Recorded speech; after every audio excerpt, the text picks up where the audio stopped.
Tonight, I wanted to talk to you about something a little bit more positive. Obviously, the last few weeks have been about substituting our ability to train in the pool with dryland alternatives, all necessary, but a little bit negative, a little bit despondent given the climate, given the circumstances. So I want to talk about something a little bit more positive that you could perhaps do during your lockdown time. And what I think would be good is to have a look at a wetsuit, because literally, hopefully, as soon as this is over, it is going to be certainly warm enough.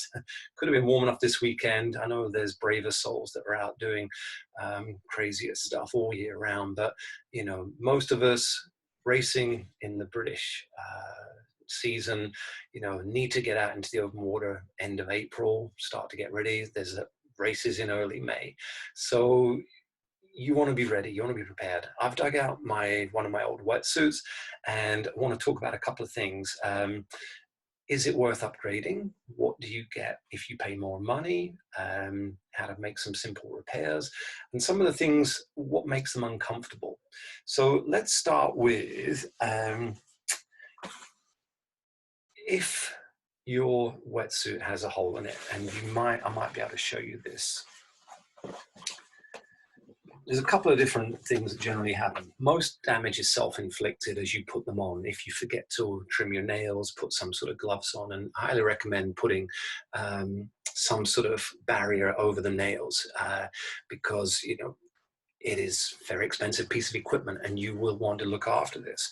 And often in a hurry, you will see, I don't know if you can see that. Let's bring that up a little bit. There you go. Those are sort of the general tear marks made by your own nails as you pull the wetsuit up in a hurry. Now, the difference with these two is that larger position at the bottom. Where's the camera gone? There we go. So I've got two little nicks here. Okay, this bottom one has come all the way through. Okay, whereas the top one is your more traditional nail peel. Okay, and if that inner layer, that membrane, has been pierced, then unfortunately you're going to have to do something a little more drastic about that. The one at the top, that's just a peel. The Black Witch, I've got some here. Get it on many different sports shops online. It's about £5 or £6. Lots of different options now. I guess I should mention some of the competition. This one's quite good, Neoprene Queen. That one might even be a clear one. So if you've got a multicolored wetsuit, that's highly useful. So what I've learned to pick up in the last few years is to actually stitch these through, okay?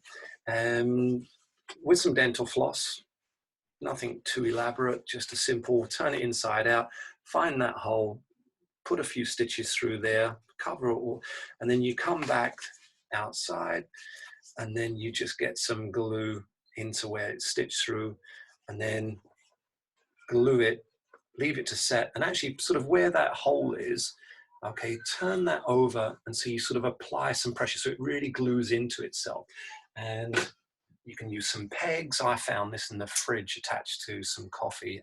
Hopefully no one will notice it's missing. And then just leave that to glue like so. With the regular hole that hasn't pierced the membrane, I could probably actually do this one right now. Okay, you just want a little drop on both sides. Okay, some of them come with brushes, some of them not. Just be careful, it will peel away quite nicely. And then just sort of roll that into the position, seal it down, and again, turn that over. Once you feel it's again a little bit tacky, drying, pull that into position, roll that over, clamp it down, leave that for half an hour or so. And that should, these glues are pretty impressive. That will do nicely, but not if it's gone all the way through. Now, this is a little bit more significant. This is the panel at the bottom of the zip. Now, no matter how flexible you are, please be careful pulling the zip up on your own. Try to get someone to help. It is a vulnerable part of the wetsuit. They do go, and often it will go at the worst possible time. Basically, as you're trying to pull that up, you're opening the flaps of the zip apart, okay?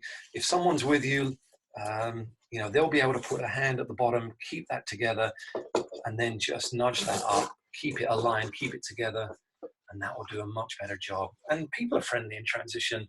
Just ask someone to help out. If you've got this kind of zip that goes down, then you've not got a choice. You're going to have to get someone to help slot that in at the top and then pull that all the way down. One thing I would mention up here at the top, often the abrasive part of this Velcro is on the flap away from the body part. Make sure, again, if someone's with you, have them lay that over and double check that there is no way that rough part is on top. Okay, that wants to be hidden. Wants to be hidden below the layer that is actually in contact with the neck. Otherwise, obviously you're lifting here to side, or let's do it like that. You're lifting to side and you're rolling those folds of skin at the back of the neck, and that's going to be quite abrasive. So get someone to check. And often we see people, it makes a lot of sense to put that tag, that piece of material under, and then that keeps it away from the skin. Also, it gives you the ability to find that as you exit, pull it down, exit easy. But if someone is swimming and they're being a little bit malicious, usually it's by accident. Not many people are that sort of out to get you. It is sort of an accident. If you've put that underneath and just leave it hang, it could come undone during the swim. Okay, so be careful where that lies. Often what's nice is to get someone with you, your own wetsuit domestique. Get them to sort of layer that up and down a few times, up and down, have that hide away, okay, and then lay it down, and then it disappears completely. You haven't got that long trailing piece of string flapping around, irritating you. So it just kind of loops it, and then hit it away. Okay. So yeah, that's kind of sort of the zip area. Now, the other question again is it worth spending a lot of money on a wetsuit? Now, if you look at your wetsuit, and depending on how much it cost you, when you're at a tri show and you can see lots of manufacturers, lots of price points all lined up, you often can make comparisons and see where the money's gone. Now, one thing I look for is, I don't know if you're going to be able to see this close up, but there's a sort of a pivot point, where the materials come together, and you can see quite easily where it's been bonded, stitched, glued, whatever. But the more money you seem to spend, the more panels, certainly in the shoulder area, the suit is made from. And that's key, because obviously the more panels, the more it flows with the movement of the shoulder, the more it will move with your swimming movement. It won't restrict. If you look at a sort of a sub 100-pound suit, and again, it's not an exact science, but when you've been to a tri show and you've seen 5 or 6 manufacturers, 100-pound suit, 200, 300, 500-pound, row after row, you start to notice these common themes, okay? And you'll see one pivot point, maybe 2 or 3 pieces of material, and you know that's just not going to flow quite as much. Now, is that a real, is that really that important? Well, if you were doing an Ironman at 3.8K, or the Great North Swim at 5K, or River Dart at 10K, I would say that does make a difference, that ability to fatigue the shoulders less. So it's not necessarily the suit directly that's making things, making you tired.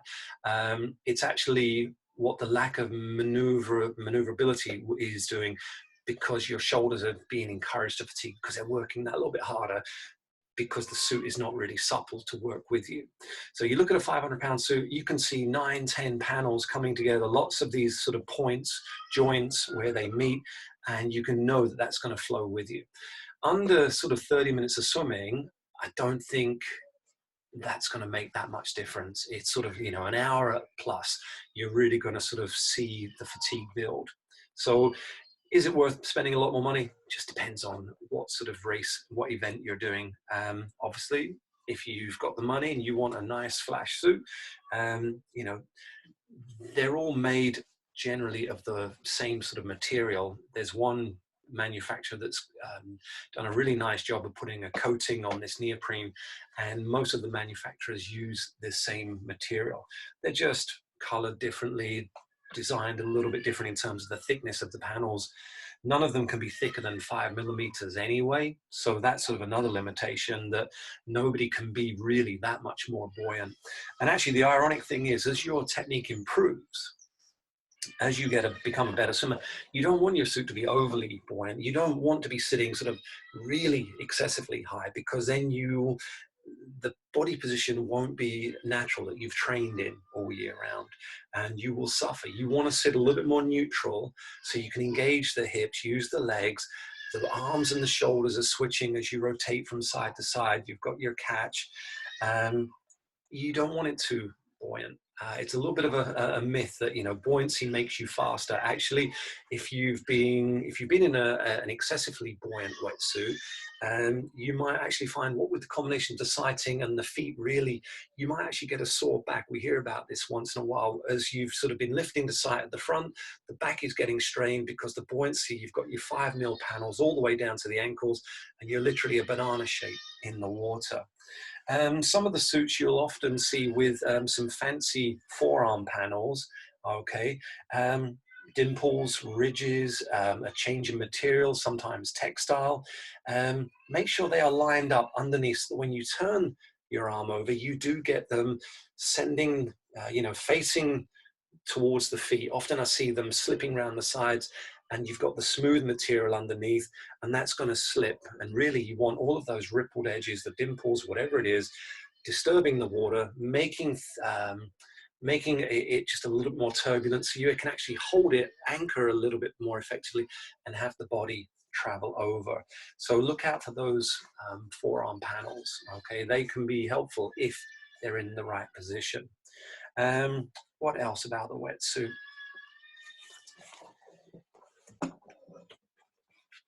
We talked about the zip, we talked about the flexibility through the shoulders. Sometimes you don't want to be too buoyant.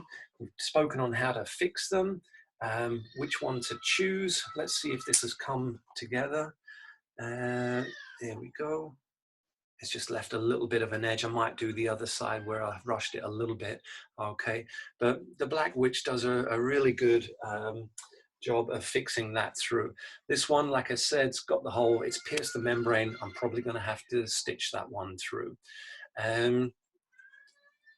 Get your dental floss out, get your needle, stitch it from inside, reverse the suit, get some glue over the top of the stitching, and that should make quite a nice fix. I've got a new PDF coming out quite soon that will be on the Training Plan store, and that will cover a lot more material, a lot more questions that you might have about wetsuits, so look out for that. I'll send out a link on social media. Hopefully that helps you. Okay, get your wetsuit ready, get it prepared, get it repaired, and hopefully we'll be in the open water before you know it.